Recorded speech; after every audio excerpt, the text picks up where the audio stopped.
bit slippery. I knew I was going to leave at 17. About 16, I just thought, well, what's the easy one to do? And I had some mates who'd gone to art school from Upminster.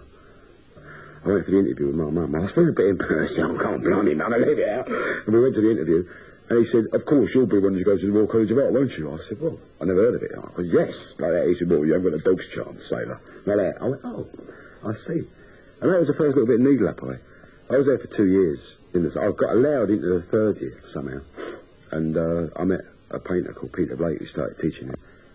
And he got me involved with painting. He got me very interested. Because he said, do you like rock and roll? I went, yeah. And he said, do you like wrestling? I went, oh, yeah. And boxing and all that. And he asked me all sensible questions. And he said, well, why aren't you painting pictures of all the things you like? Why are you out there doing humdrum, privet edges and things? So that got me going. But for the first 2 years, it was a way of avoiding the draft, really. After 4 years at Walthamstow and 3 at the Royal College of Art, Ian became an illustrator and part-time lecturer. But he had an unfulfilled ambition to sing with a rock band, and at the comparatively advanced age of 29, he began to rehearse with a group of friends who were to become the highly successful group Kilburn and the High Roads. But he still claims that he found his way into the music business and songwriting almost by accident. I really went into doing rock and roll music so that I could come out of it as a rich man 2 years later and be a painter again. I thought it might make a few bob. That's really what I did. I was fed up with being skint. After 2 years of being skint doing that and writing songs, I realised I was involved with it in that way. I did start writing after about a few months and got very into it in a way. I'd be writing a lot, the words, and working with Russell and Charlie and others. And I got involved with it. I started thinking that I was really good. I thought I was a good lyric writer. Then after 2 years of doing it, I started comparing what I was doing with what other people were doing, and feeling that it was okay to do it, that there was a place for me. I like writing pop songs best. I like writing things like Hit Me With Your Rhythm Stick best, because there ain't nothing you can say about it.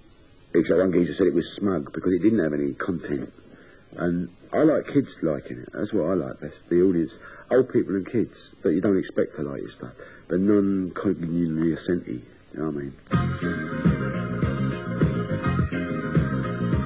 In the deserts of Sudan and the gardens of Japan, from Milan to Yucatan, every woman's, every man.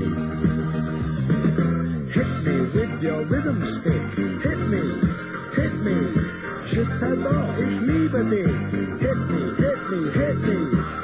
me with your rhythm stick, hit me slowly, hit me quick, hit me.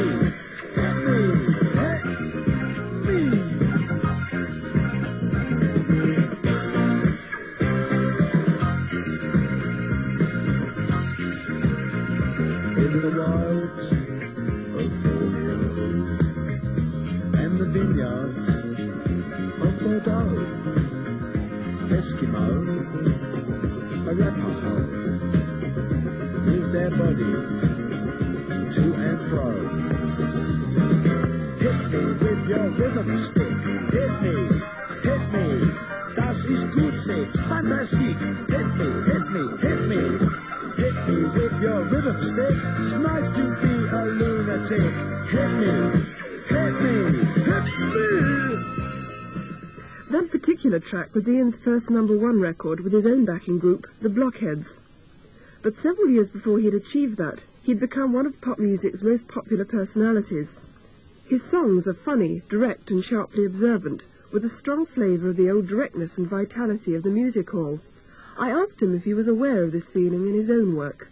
Well, there were two traditions that, in a way, that I'm involved with. I suppose music hall is one, entertaining, and I get a lot of ideas and a lot of joy from people like Max Miller and Charlie Chaplin. I mean, it's very hard to translate a silent film into a song, but the attitude and trying to be funny. I don't like labouring the point, because then it's not funny, but if it's amusing, if it makes you smile a little bit, it's more likely to be acceptable in some way, I think, and less an affront.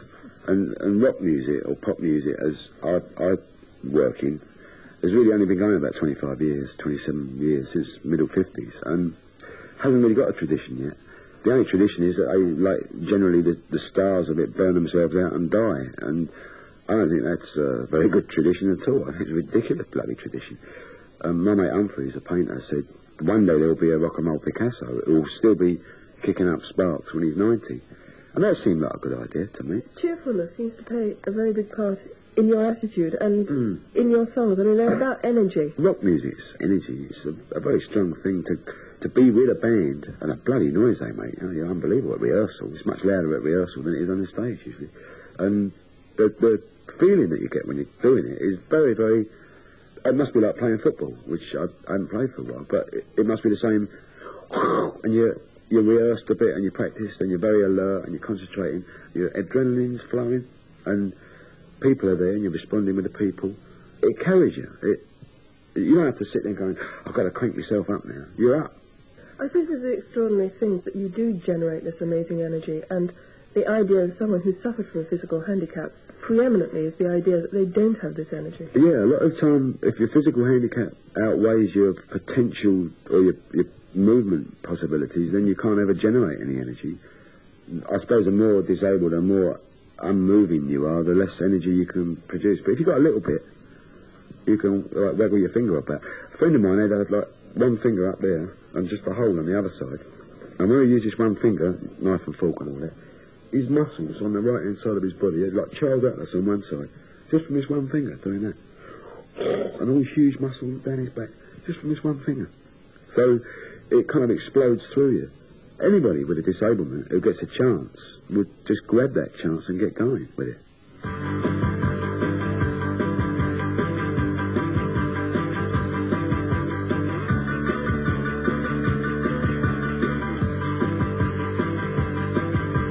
White stripes, black white, white,